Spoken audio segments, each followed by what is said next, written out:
so I plugged the microphones back in, and then it didn't hear. There was no sound waves at all on the test for the microphones. So I don't know. It has to be Blog Talk Radio on that. It is. Yeah, it has to be. Yeah. And once you're already out of it, but you're still connected, it's not going to pick up the new things. The new microphones or the new plugin. 1 minute until showtime. Okay, now I can hear you and me through the computer. Right. Okay. Now I'm going to put. Well, I hate to hang up the phone, and because we got a minute. Are you connected to the people you're supposed to be connected to? Facebook. Yes, I would. Okay. I would put the BTR one back in the green room so you don't hear that echo. Okay. And then just leave it at that. And then unfortunately, you have to use your phone if, there you go. Okay. It's a pain, though, because you have to hang on to the phone. That's the pain. Yeah, I know. It's just, whereas the headsets, I can sit there and play with stuff. That's all right. I can. I've done it before. Well, do it again. Yeah. It's so reliable. But I heard you were doing good with that Colorado stuff. Your show will go live in 5 seconds. 4, 3, 2, 1. I'm back on the computer again. Blog Talk Radio.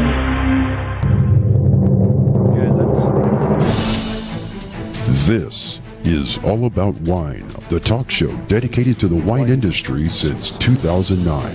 Featuring winemaker, cellar master, vineyardist, and tasting expert, Ron. Basically, what we're trying to do on this program is just trying to educate people and trying to make wine less confusing and more friendly. From coast to coast and around the world. We really have had some neat people on the program. I love that. Post your questions and comments during the live show on our Facebook page at www.facebook.com/allaboutwinebtr. Again, that's www.facebook.com/allaboutwinebtr. I think it has to. And now, All About Wine is on. Here's Ron. And cue Ron. Okay. There he is. You bus people. Hurricanes passed this, and they're happy. They are. Okay, now we are trying to work our way through some technical difficulties here. You still have. If I put us in the green room, if I put the host in the green room, is everybody still able to hear me? Yes, because you're talking through your phone, which is on the live side. Okay, so it's not muting anything because that mutes it. That mutes the host. Right. That doesn't mute anybody else. No, I can hear you. Okay. Yeah, it's going. Okay, so you can hear me, and the program is recording me and everything. Yeah. So you're good. Okay. Yeah, it jumped back by itself when it went live. It went live and jumped back onto the microphone by itself. I was wondering why that happened. I was like, "Oh, that's not good." Okay. Yeah. So then I started to wonder if maybe it had to be there, but I guess not. Yeah, I'm having mic problems again. It's through Blog Talk Radio. I guarantee you, and it's irritating. Yeah. But yeah, it is at times that way, and so we deal with it. Yeah. That's one of the fun things about being live. Yeah. We're talking about all the people who record their shows and edit. Well, this is the fun thing about being live. We got Blog Talk Radio that gives us issues. Yeah. And you get to hear those issues because it is live. So there you go. It is not That's right. It's not a perfect show between laptop, internet, laptop, internet, storms. What else? Yeah, whatever. No hurricane to worry about this time. The hurricane was sort of a non-event, though. We didn't really get much of an issue here. Yeah, I was worried about you guys because you're like right up there. You're on the coast, and I'm in the state. It was really not much of an issue. We got rain and a little bit of wind. I mean, not really anything to speak of. It blew a few little small branches, and I say small, maybe 2-3 feet at the biggest ones out of the trees. It blew all the loose ones out, and That was about it. I mean, it really overall wasn't a major issue. From what they're saying, it's dumping a lot of rain up the coast right now. Yeah. So Georgia, I think, is getting it. Yeah, and Georgia and into the Carolinas. So it's affecting them, I think, more than it did. Yeah. Well, more than it did us here. Yeah. So, oh well, it's. Hope everyone is safe all the way to its pass. It died over Cuba and never really had a chance to pick up its speed a whole lot. So we're happy. Became a hurricane shortly after Cuba, and then it went back to a tropical storm. I think it was. I heard it was a Category 1 for a little bit, and then it just didn't have enough energy. So. Yeah, well, that's the way I am too. I jump up and I become energetic and all that. Then it's just like, oh, this isn't worth it, and then I slow down again. So I can understand the hurricane's thoughts on that. Sounded good at the moment. And I would be amiss if I did not say congratulations, Tampa Bay Lightning, for winning their second in a row Stanley Cup. Yeah, where's our sports fans? Yeah, really. Very good. Yeah, quite an accomplishment. That's a pretty rough cup to get. Pretty rough championship to get. I mean, it's being out there and playing ice hockey and hitting the puck around and doing that stuff. That in itself is beyond the mere mortals of the earth. And then to be able to go through and win, what was it, 4 series they had to win to win the cup? That is really quite an accomplishment. So, so congratulations, Tampa Bay Lightning, on the Stanley Cup and a two-peat. So that's really quite an accomplishment in itself. Absolutely. So, so good for them. And let's see what else is going on that is nothing to do with wine that we can talk about.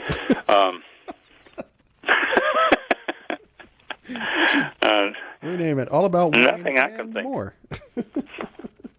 Yeah, all about sports, all about the weather, all about everything. Got to cover all the bases before we go into it. We have any holidays coming up? We don't have any holidays, I don't think either, do we? No. So I was just telling Mike I had microphone problems before when I got on the air, and so I could hear Mike and he could not hear me, and he was telling stuff about Colorado wine, and he was doing a good job. I thought, well, heck, I don't even need to stay on the program. I'll just let Mike talk about Colorado tonight. Tonight's guest. And Mike reads his brochure. Well, I got this. When was it that I went to Colorado? It was like 3 years ago, 4 years ago, something. I went to. I think it was. It was 2 years ago, and it snowed. How stupid is that for it to get a record blizzard? It was what, October? I forgot when I went. I mean, sure, it's time, but oh my God, what a ridiculous amount of snow they got. And yeah, it was. It really was. And but finally got to venture out after getting a 4-wheel drive car, and picked up some brochures, and a lot of places were not having it. But that's one of the brochures I picked up was Discover Colorado Wine. So I thought that was pretty cool. But that's some good information. And he was reading some stuff before the show, and it was really a lot of interesting. Well, normally, a lot of interesting stuff about Colorado. Normally, before the show starts, you entertain me, and we kind of go back and forth.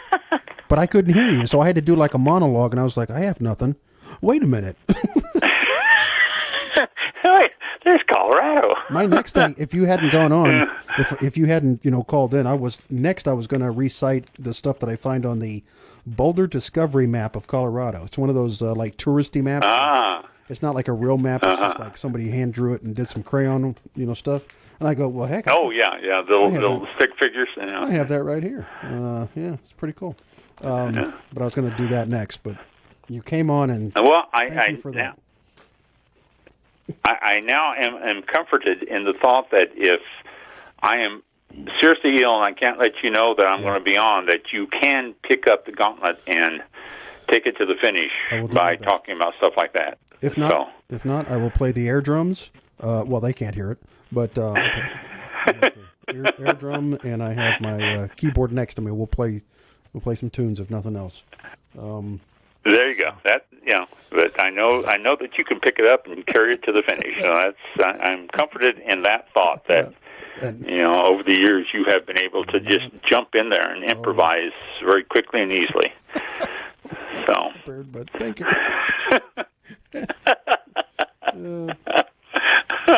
Thank you, Blog Talk Radio. So we don't have a guest tonight, but we do have info. Mm-hmm. As always. Some things that I've found that I think might interest you, and they interest me, and so therefore I hope they interest you. And I'll tell you about some of that stuff, and a couple other things that I found here that I want to mention to you. Where is that? I throw stuff all over my desk here, and I have it everywhere, and I sometimes can find it, and sometimes I can't. And so if I say, "Ooh, here it is," I should have talked about that on the show, and then it's misplaced and all that. But oh well. Okay, so we've got a few things to talk to you about tonight in the wine-related world, and some of the stuff that's going on out there, and some of the stuff is rather odd, but it is all wine here. So. Arkansas, there's an Arkansas agricultural mogul who just bought his 6th name brand Napa winery. No, don't do this to me. I don't want to go home. Don't you hate it when it does that? Okay, here we are. Okay, so... oh, come on, don't do it. This is, in getting us off of the San Francisco Chronicle site. And I love the San Francisco Chronicle, by the way. It's always been one of my favorite newspapers. But, okay, keep reading the Unlimited Digital. Will that give it to me? No, it won't. Let's see. Okay, here we go. I'm into this, and this is what I want. Will it take it away? Yes, it will. It'll take it away every time, and it didn't take it away earlier. Well, welcome to live show again.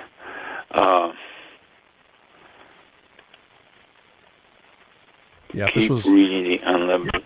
If this was a recorded show, none of this would have been on the air. None of this would have been on the air, yeah. Okay, at least there...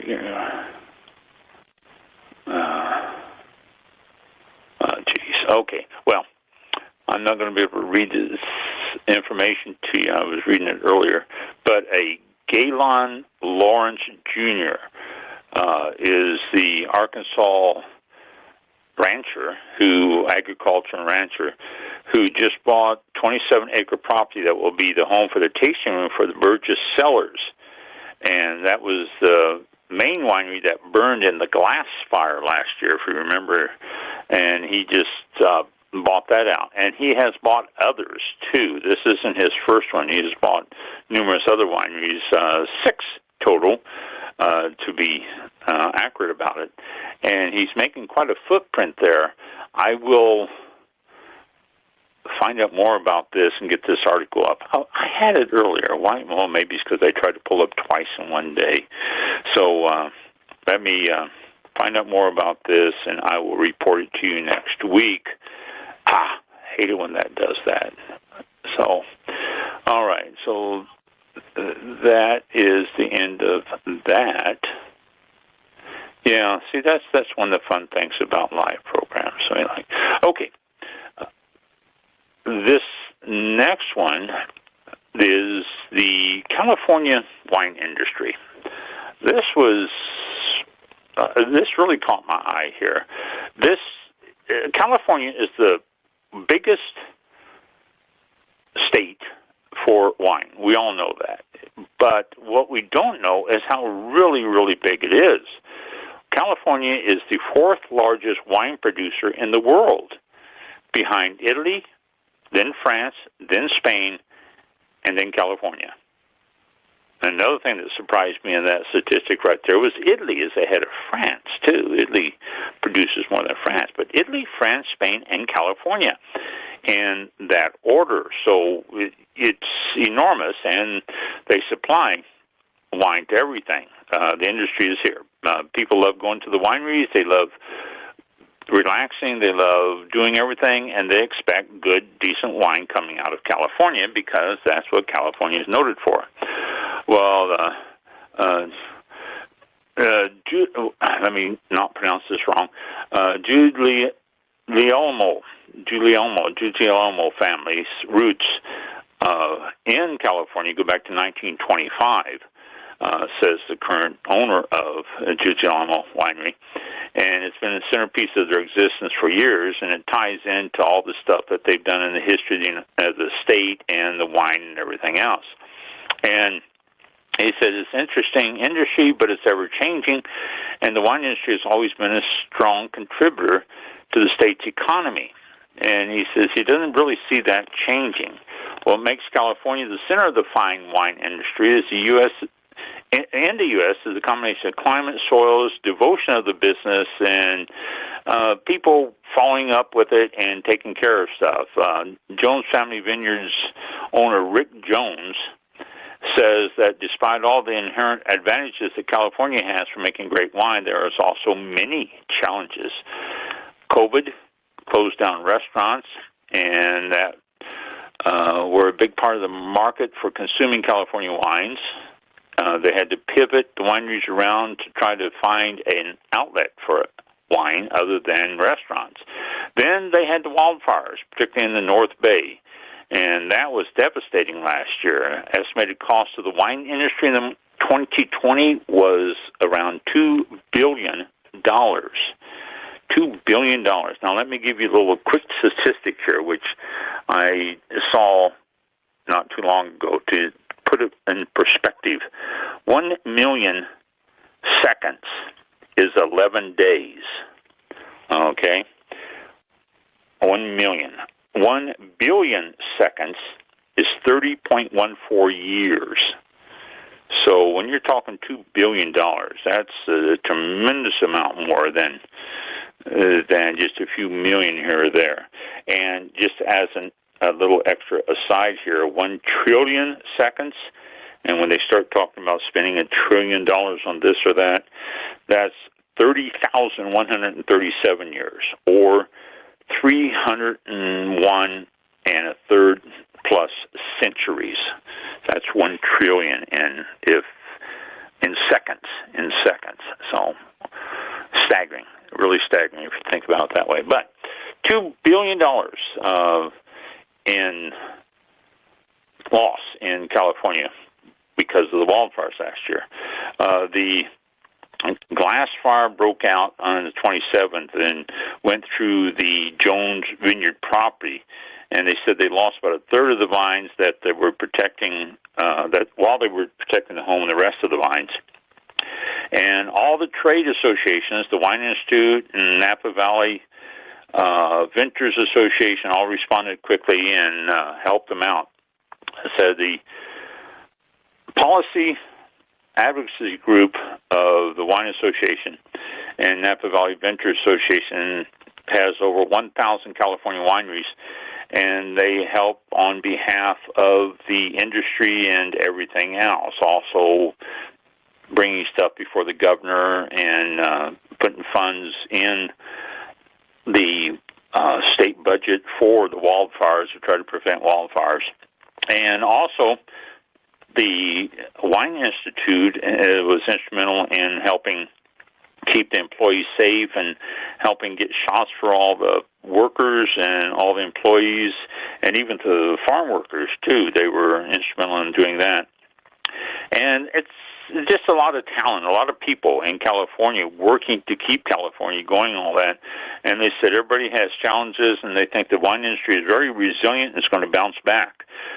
49 of the state's 58 counties grow grapes. They're everywhere. And because of that, it is agricultural event that you cannot escape. And they're saying that they're recovering. They're recovering quite well after the fires, after the COVID, after the shutdowns and everything. California is making a very decent recovery. So overall, something that California can be proud of, and something that we can look at and say, all right, I'm glad somebody's doing something and is taken care of. And then, opening up for visiting again and open up for tasting and all that. So if you can make a trip to California, those are the things that we always hope we can see, and they are available now. I don't know if I'm a golf fan. I'm a sports fan, basically, but golf is one of the things I do, actually. And Phil Mickelson won, this is in the Chronicle again. It's not going to let me finish this article. Damn it. All right, this is another one I'm going to have to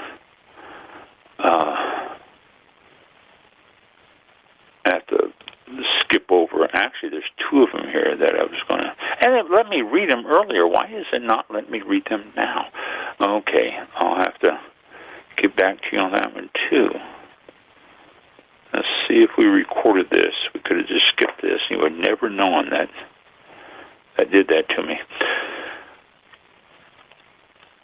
This is something I don't... we haven't talked about him, and this is... We've talked about some people in the wine industry that have passed away, and some of the big names over the years and stuff like this. Just recently, Donald D. Galliano, Galliano passed away. And he was a big member in the Cucamonga Valley and the area there, and the wine and the board and stuff. He passed away June the 2nd. He was the president of the historic Cantu Galliano Ranch in Mariloma. He was a fifth-generation winery, the fifth generation of winery founded in 1927. The Galliano is the oldest Prohibition-era winery in the Cucamonga Valley, still owned by the family and operated at its original location. And he's passed it on to his family, his sons. He has been in community service for years, served on a variety of leadership positions, served on the board of directors of the Western Municipal Water District, and was a representative of the Water District of Southern California. He was on the National Orange Show Foundation Board and Los Angeles County Fair Board, and was Riverside County Businessmen Association president and Chamber of Commerce president. And he's just really involved in the communities and wineries and all that. And he passed away June the 2nd. And I think 1952 he was born, so that would make him 69, I believe.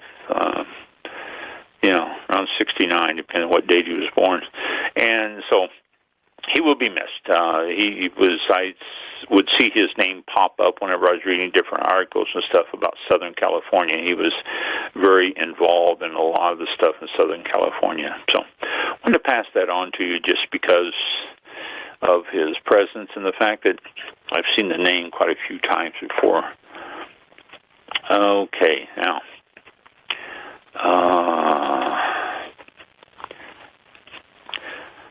sip of my wine tonight. Let me take a sip of it, and I'll tell you what we've got here. Oh, that's good. It is called H3 2018 Cabernet Sauvignon Horse Heaven Hills, hence the H3 Horse Heaven Hills Vineyard. It says 2018 Cabernet Sauvignon Horse Heaven Hills, Washington State. H3 is inspired by the wild horses that used to roam the Horse Heaven Hills. Each wine is carefully cultivated to bring out the complex flavors of this rugged landscape. Aromas of dark fruits and currants with a balance of earthy and deep berry flavors with a cocoa finish. 100% family farm and estate sourced fruit. And And then it has a QR code so you can find out more about it.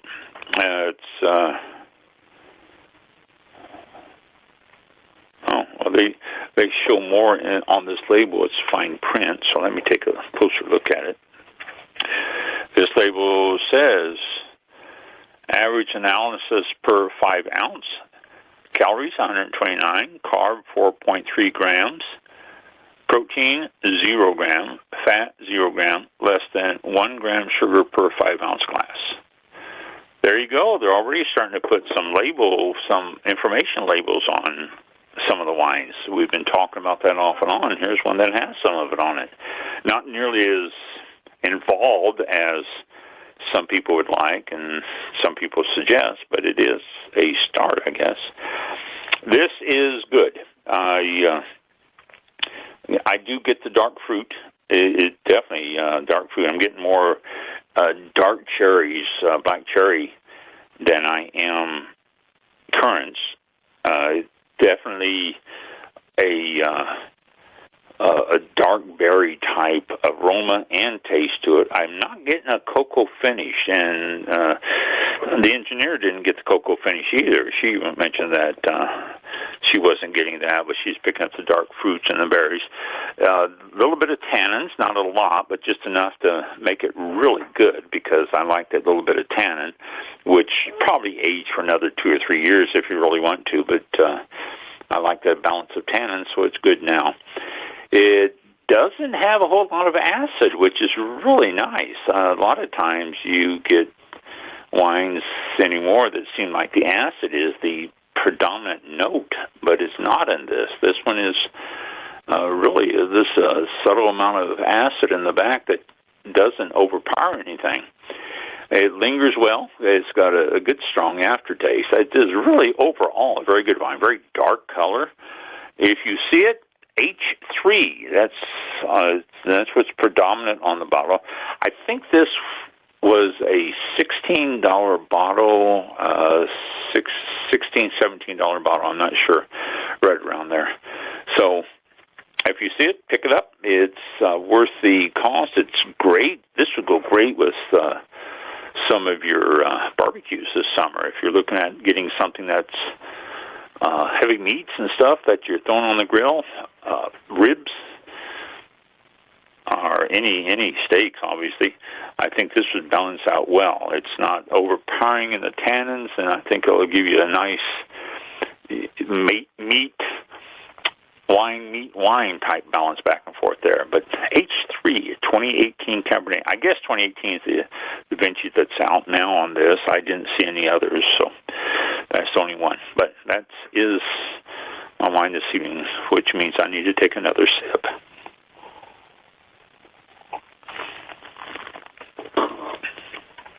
It is good. It is really good. Okay. Back to this here. Oh, let's see. What are we? Oh, here we go. Violent hailstorms hit vineyards in France and Spain. I don't know if you've heard about this or not. Serious violent hailstorms have hit with Vouvray and Ribera del Duero suffering the worst damage. The Spanish newspaper says many as 2,000 hectares, which I can't do the conversion from hectares to acres in my head, so I can't help you on that, were affected by a hailstorm last week, representing 10% of the region, with the main damage around the town of Piscoral de Duero. It says affected Spain's most prized fine winemaker, Vega Sicilia, with a 32-hectare vineyard used for its wine, seeing damage from the storms, which left the carpet fell as much as 10 centimeters deep in certain areas. Wow. Elsewhere in France, another intense storm hit the Loire with intensity in the region of the Vouvray. It took place about 9 p.m. in the evening, as much as 50 millimeters of rain and hail fell in just 3 minutes, stripping the vines and damaging the stems.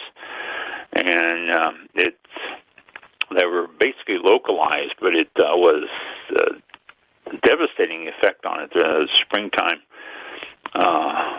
hailstorm, or early summer hailstorm like this, really hurt them, considering that they had some severe springtime frost, and so the grapevines were behind on a lot of their flowering and budding and getting fruit set and all that. So because of that, it could hurt some of these vineyards over there. But that just happened. So I wanted to pass that on to you. Yeah. 2,000. So let me. Oh, I don't know if I'm on or not. What? 2,000 hectares Yes. is 4,942 acres. Wow. So the hectare is Almost a 5,000. lot less than an acre. Yeah. Yes. Almost 2.5 to 1. Yeah. Yeah. 2.57. Wow. Yeah. Pretty close. So 4,000 acres. That's a lot of area. 4,000 acres, 4,500. Yeah. Wow. So thank you. This next one is the whole article goes on. It's just what caught my eye was the Pinfold Grange. Australia has wineries, as you know, and they have a lot of good wineries, as you know. But one of the high-end ones is Pinfold Grange. They come out every year with some fantastic wines, some phenomenal wines. They are the one of the premiers in Australia that actually goes around the world and people know about it and all that. There's a lot of premier wineries in Australia that never leave Australia because it is absorbed in the persons in Australia before it even has a chance to be shipped anywhere else for anyone else to try it. But Pinfold Grange is one of those that is high-end, expensive, and very good. Well, 2 full sets of Pinfold Grange, valued at $400,000 each, have been seized by police as part of an operation called Operation Ironside, which they're billing as the sting of the century. Now, before I tell you about this Pinfold Grange, let me tell you about this whole operation. This was, and you can see why they call this. This is a little bit wine related, but this is interesting. This massive police operation, which began 3 years ago, has now seen 224 people in up to 20 countries charged with various offenses. Police say charges relate to serious criminal matters, including conspiracy to commit murder, large commercial trafficking of controlled drugs, firearm possession, and money laundering. The focus of police raids in South Australia has been the Camachero outlaw motorcycle gang. According to a report, the Advertiser, which is a paper down there, the South Australian police have seized 68 luxury vehicles, including Mercedes and Lamborghinis, as well as expensive watches and a number of extensive wine collections, including the 2 sets of Grange. The FBI were secretly behind an encrypted device called ANOM, A-N-O-M, which was being monitored by Australian Federal Police in Canberra, which criminals used to communicate and plan crimes, believing their messages were safe from police, the Advertiser says. But it was the ultimate Trojan horse, and the AFB was reading the 25 million messages in real time. The Australian Federal Police say 3.7 tons of drugs, 104 weapons. Now, this number got me to is $44,934,457 million in cash. Okay, so that's $44,934,457 million in cash and assets, expected to run into the millions of dollars for the assets have been seized. The operation went into its overt phase this week when police raids began in Australia and other countries. Organized crime syndicates target Australia because, sadly, the drug market is so lucrative. Australians are the world's biggest drug takers. Oh my gosh, and I never knew that until I just read this earlier today. Police said they also foiled 21 murder plots using intelligence from Annam. This included an alleged plot to murder a man by gunning him down with a machine gun on the parade at Norwood.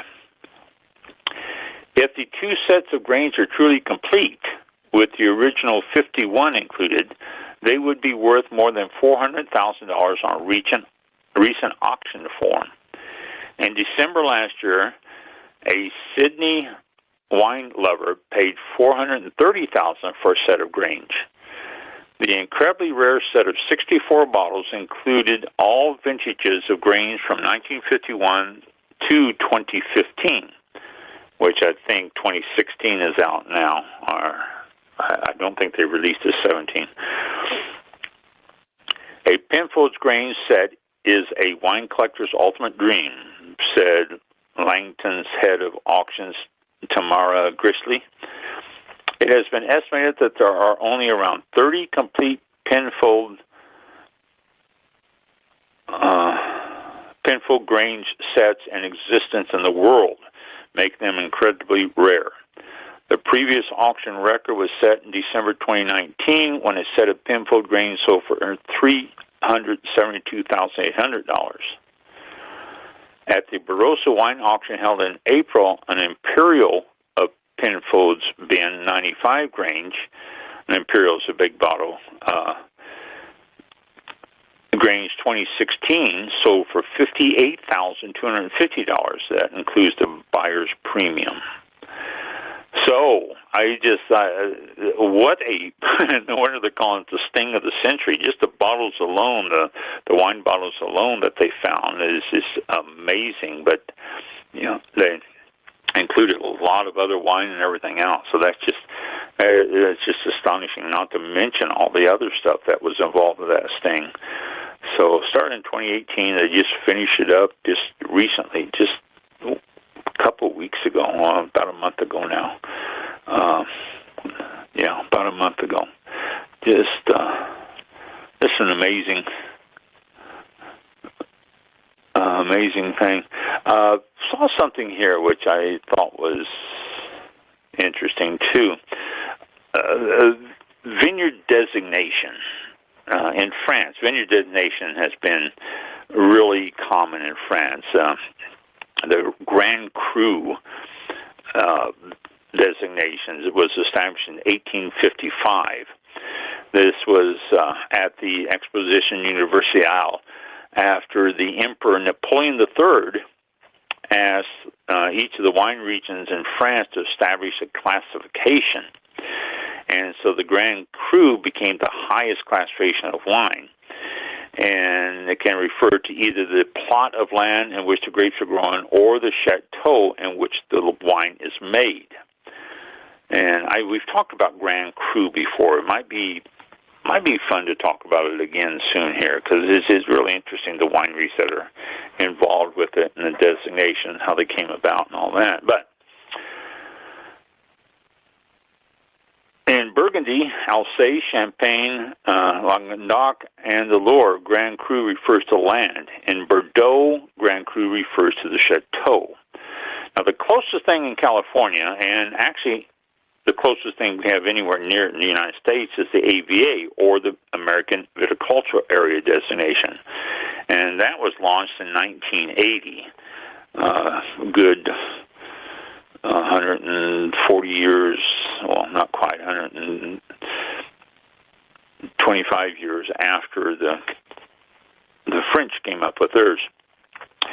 And it was the goal of trying to carve out and define terroir, and not so much the wineries itself, but the land. It is useful if people know what it is, but it is supposed to give you a precise idea of flavor, aroma, spirit, describing a good example, naming the AVA in which a wine is made is like describing a flower as red.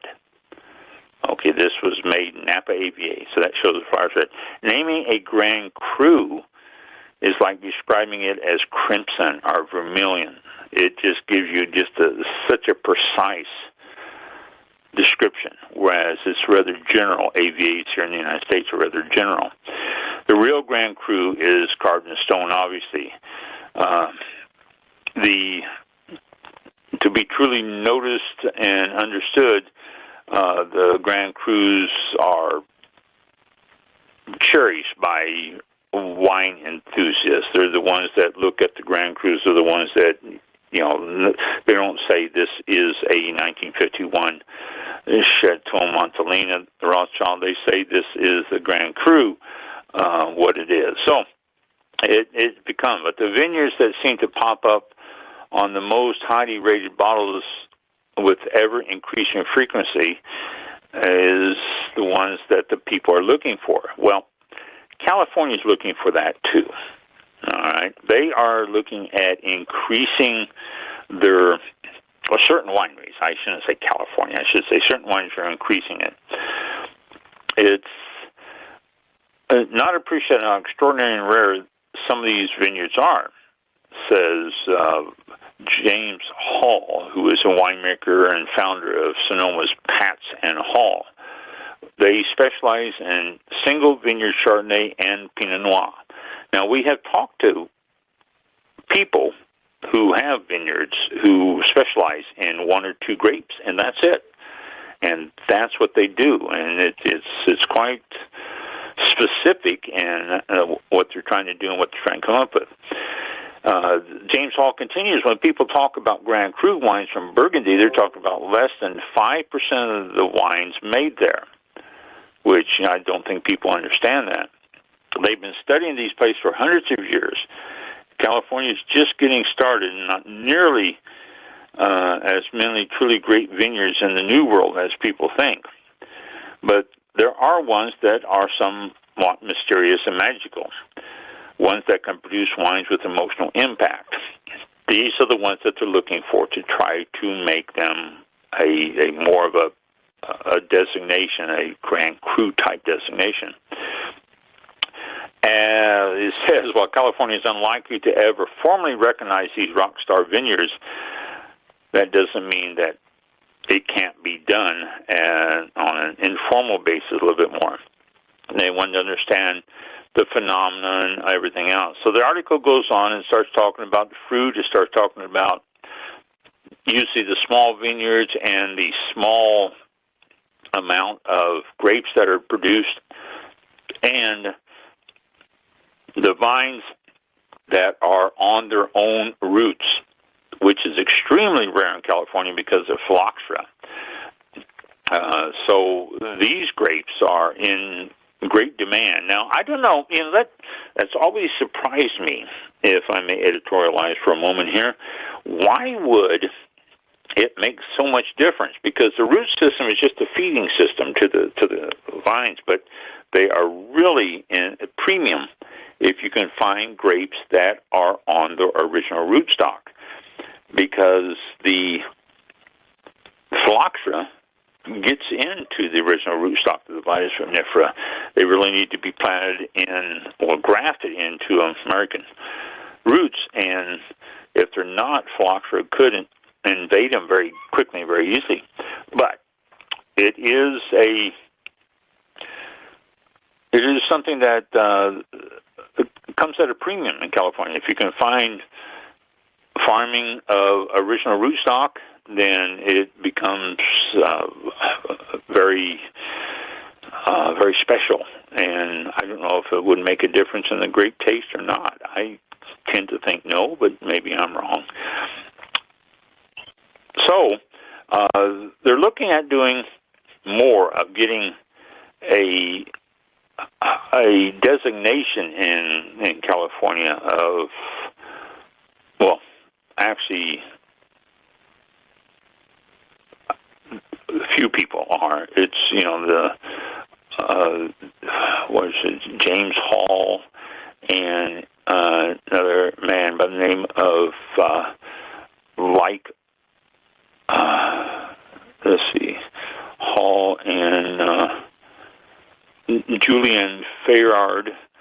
who is a farmer in Robert's Vineyards, and Tom Gamble.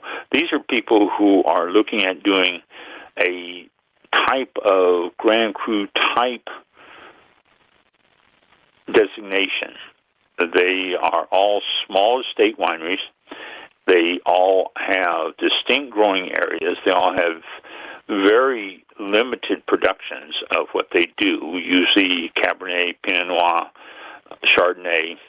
Pinot Noir seems to be very popular, too, in the small production of the different wineries. Vineyards with 12 to 14 acres, making all different Pinot Noirs, and 6 to 8 vineyards with just Chardonnay. This is very popular all around Napa, Sonoma, and Mendocino, and stuff like that. And these are the ones that are looking at doing a specific type of designation. Don't know what's going to ever happen. It might come about if they continue on. I'll let you know about it if I see anything else about it, or if it ever happens. It took a long time for the French to come up with their prestige that they have under their Grand Cru now. Just being Napa, California on the label, that has a lot of prestige, but these guys want to make it even more personalized. They want to take it that one step further. So they said they're paying top dollar now for the grapes they're getting. They're paying top dollar now for what they're doing and all the equipment and everything else. And they are delivering nothing less than perfect, which I think that's going to interpret, and it doesn't say it here, but you're going to be paying top dollar for the wine itself. And just more designations on the bottle, I think, is going to give them the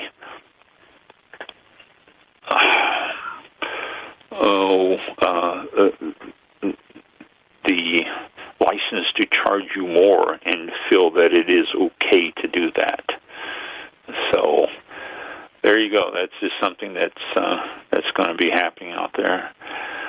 I saw this and I thought this was a little bit funny, but it's something that goes on. And what caught my eye about this is the fact that I got a cease and desist letter when I had the winery. This is a Napa winery. Appalachian Trading Company is suing Salvestron Wine Company. And it's St. Helena Company, a Napa-based Appalachian Trading, produces a Napa Valley wine called Cult, C-U-L-T, a label that was first used in January 2010. And it's been produced since then under different ownerships. However, in 2011, a winery in St. Helena, Salvestron, also named one of its wines Cult, C-U-L-T, according to intellectual property lawsuit. So Salvestron demanded that the Snyder family stop using Cult. And the Snyder family refused and said the label remained in use. And so the Salvestron family threatened to sue. And the Snyder family then changed hands. Then in 2018, the Snyder family sold its vineyard and winery to Summit Vineyards. About a year later, the Appalachian Trading Company purchased the Cult label, and the company also purchased Summit's vineyard and inventory. Then Silverstone did not demand the Appalachian drop Cult immediately after the sale, according to the complaint, but in February 2021, Silverstone demanded that immediately cease and desist sales of the label or face federal court litigation. So, Silverstone claimed to have first used Cult in 2009 before the Snyder family did. In a lengthy letter, they called it, the Snyder family called it a groundless claim.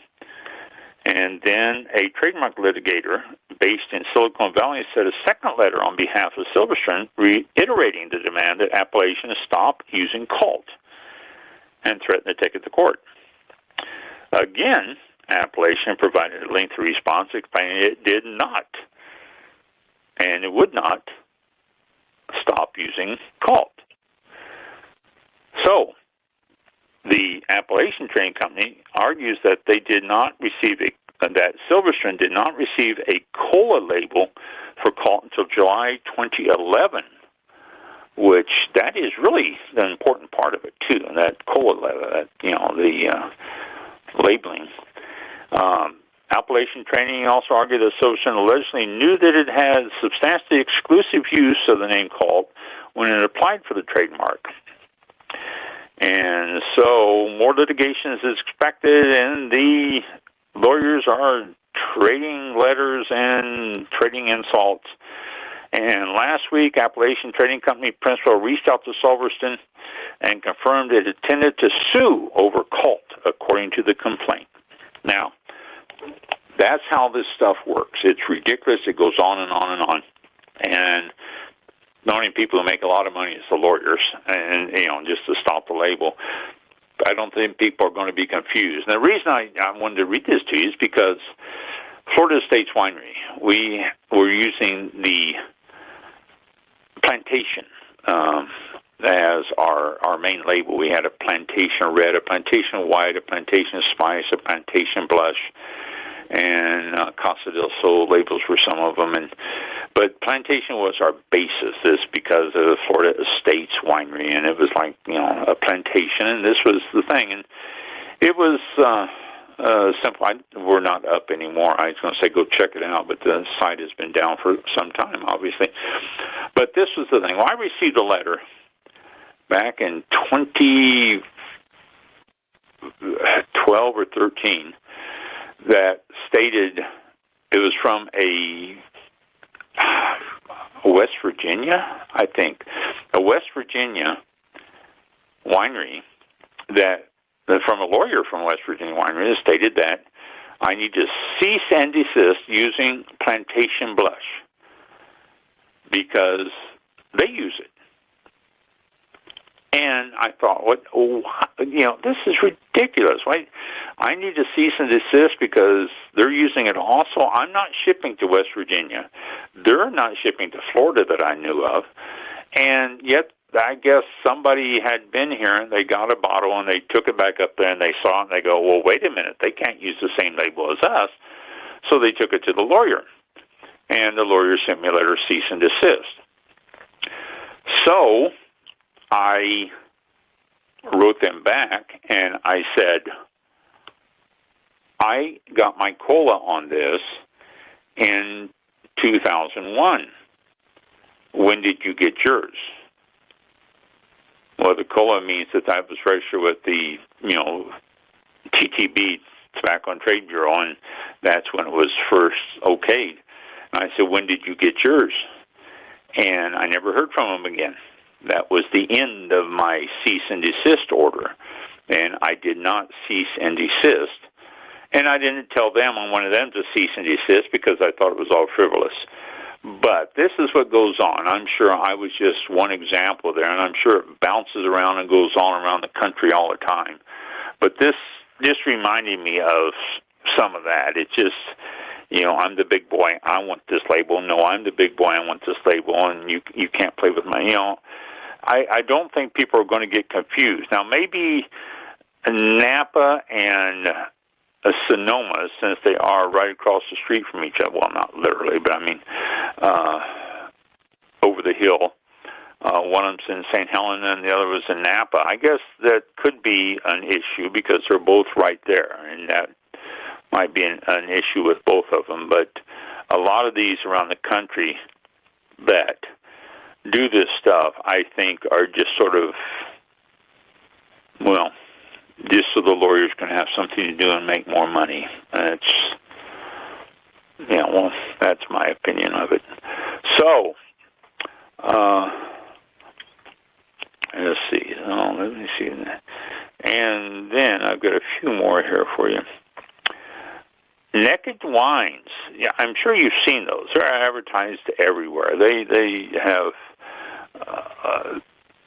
advertising on just about every type of channel and every type of thing you can find, and every type of website and all that. And their annual sales leapt 68% during the lockdown. 68%. But a jump in advertising costs led to a bigger loss, which just came out. Their annual sales leapt up, but because of the lockdown, they increased advertising, which cost them more. Now, Naked Wine sells about 300,000 customer base via prescription, and the advertising cost more than doubled to 42.3 million pounds. This is obviously out of, let me see, what is this? Reuters? Well, why is Reuters talking pounds? But 42.3 million pounds, or about 12% of total sales, up from 19.8 million pounds a year earlier. That paid off with the Norwich-based company reporting a 53% surge in total customers and 78% growth in the United States, which is now its target market. However, its shares fell 1.5% as its loss before tax nearly doubled to $15.5 million. They estimate that the advertising costs around the world has really hurt it. Stay-at-home trends have driven a step change in volumes from online wine sectors. It's uncertain if this trend will hold up post-COVID-19. They said the strong performance has continued in the new fiscal year, and it's estimated an investment of 40 to 50 million pounds in new customers. Majestic Wine is a spin-off from Naked Wine in 2019, and it's seen a record online sales in the pandemic. So if you're a fan of Naked Wines, Majestic Wine, same company, or if you don't like Naked Wines and you see Majestic Wines out there, it's the same company. Or if you find a new wine that's Majestic Wines, it's the same as Naked Wines. So just to let you know. But costs a lot to advertise. Yes, it does. Chemical damage kills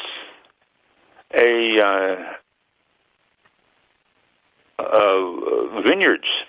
Now, this is an interesting case here. June 4th, 2021, this was just about 5 weeks ago, 57 Texas High Plains wine grape growers filed suit seeking hundreds of millions of dollars in damages from Bayer Monsanto and BASF. They allege that the chemical giants sold a defective genetically modified cottonseed system to Texas farmers, featuring a highly volatile weed killer that moved miles off target and crippled scores of vineyards across the state.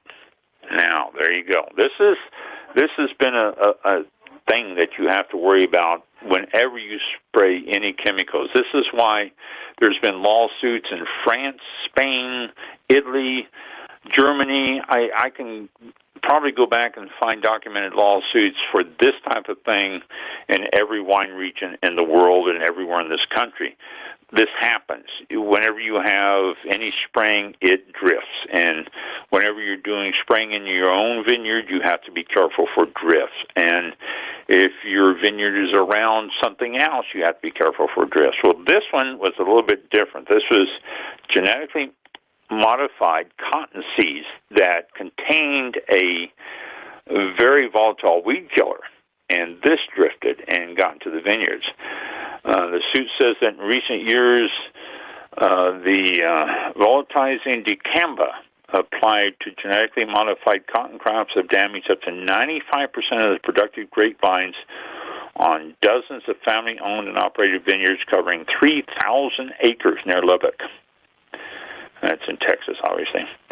The loss threatens the existence of many high plains vineyards, which have taken decades to cultivate and account for 85% of the grapes produced, sold, or used by the state's $13.1 billion wine industry.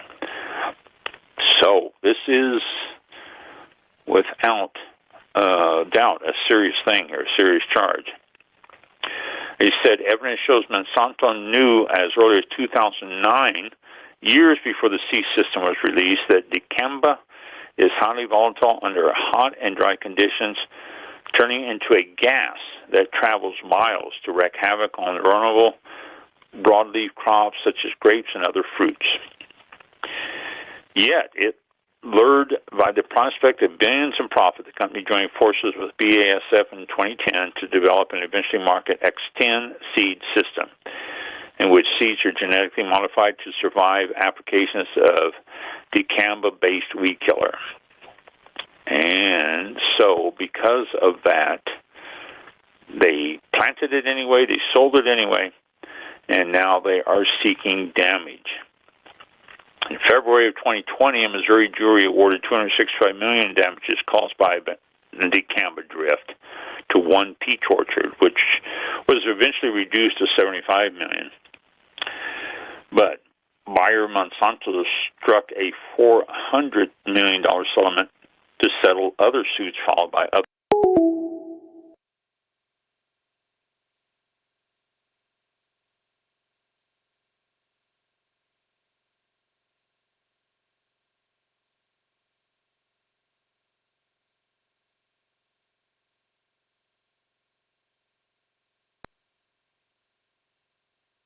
Blog Talk Radio. All right, we're back. Welcome to Blog Talk Radio. Please hold and you will be able to listen to the show.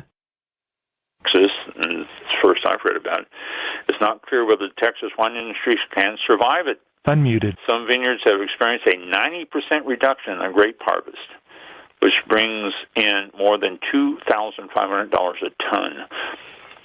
In the past, we've gotten top premium price for our grapes, said Cliff Bingham, one of the plaintiffs from the Bingham family vineyards. He added that his annual production crashed from 800 tons to under 100 tons. Now, when you start thinking $2,500 a ton, that's 700 tons that they have reduced. Now, Bingham says his business is facing extinction because of dicamba poisoning. We're talking about the legacy of the family business. 8 of our 11 children's livelihoods depend on the vineyard. If we grow dicamba-free, if we can't grow dicamba-free, we're history. So there you go. Serious thing. Serious thing. There's this chemical drift and the chemicals in the stuff. I'm not anti-chemical. Don't get me wrong. I'm not one to say all chemicals should be stopped because it has helped, but there's better ways to do it. And when a company like Monsanto or BASF knows about the damage and they continue with it anyway, then that's wrong. It's this bottom line that is just wrong. So, as I see stuff, as I find stuff on this subject, I will pass it on to you. But that's where we are now. And that's it for tonight. Made it through the night without thunder and lightning. Yeah. So, and I had to call back. Oh, yeah. Yeah, I just disconnected, and I was sitting here and taking my notes and stuff, and all of a sudden, boop! I go, what? Oh, man. Yeah. So, can't be had to call again. I see that. Yeah. Oh, my gosh. Didn't that happen Yeah, I don't look at the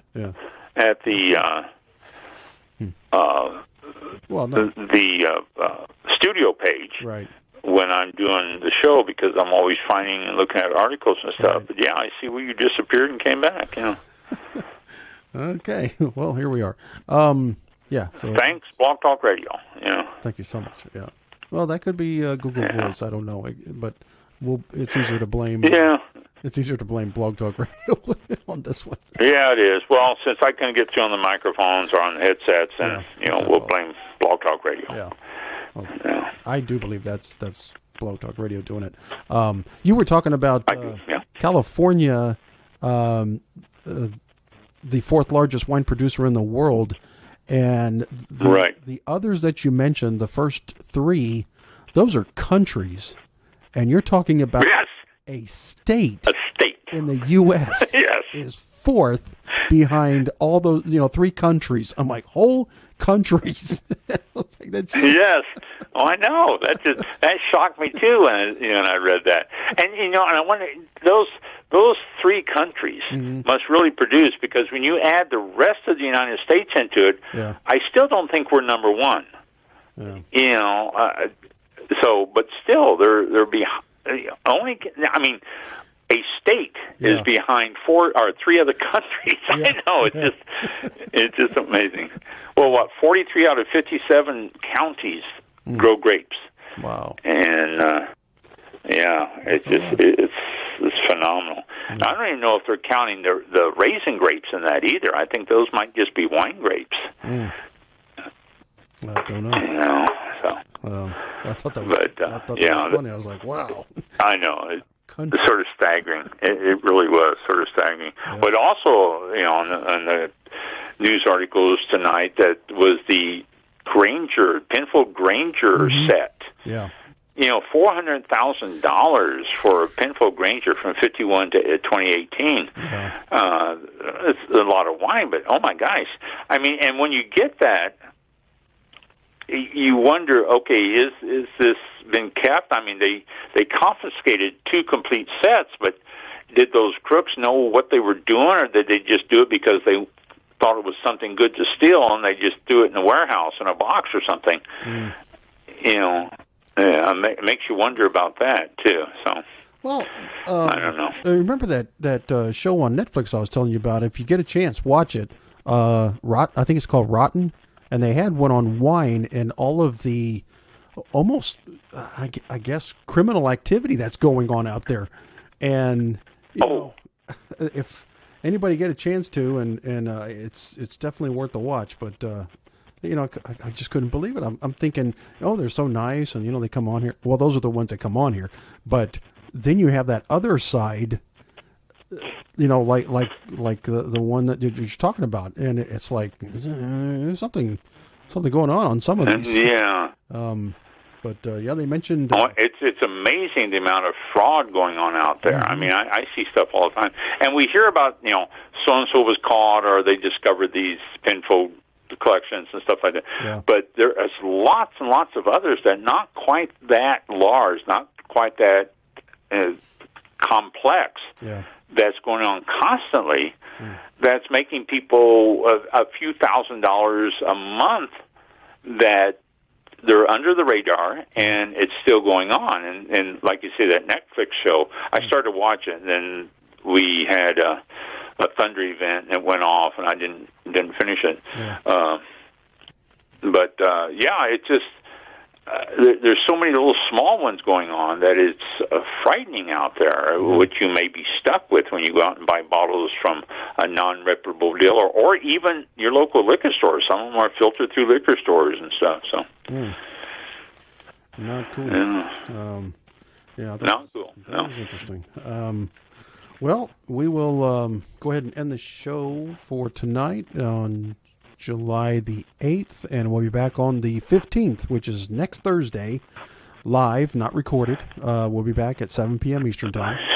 So plan to... Halfway through the month already. Yeah, already.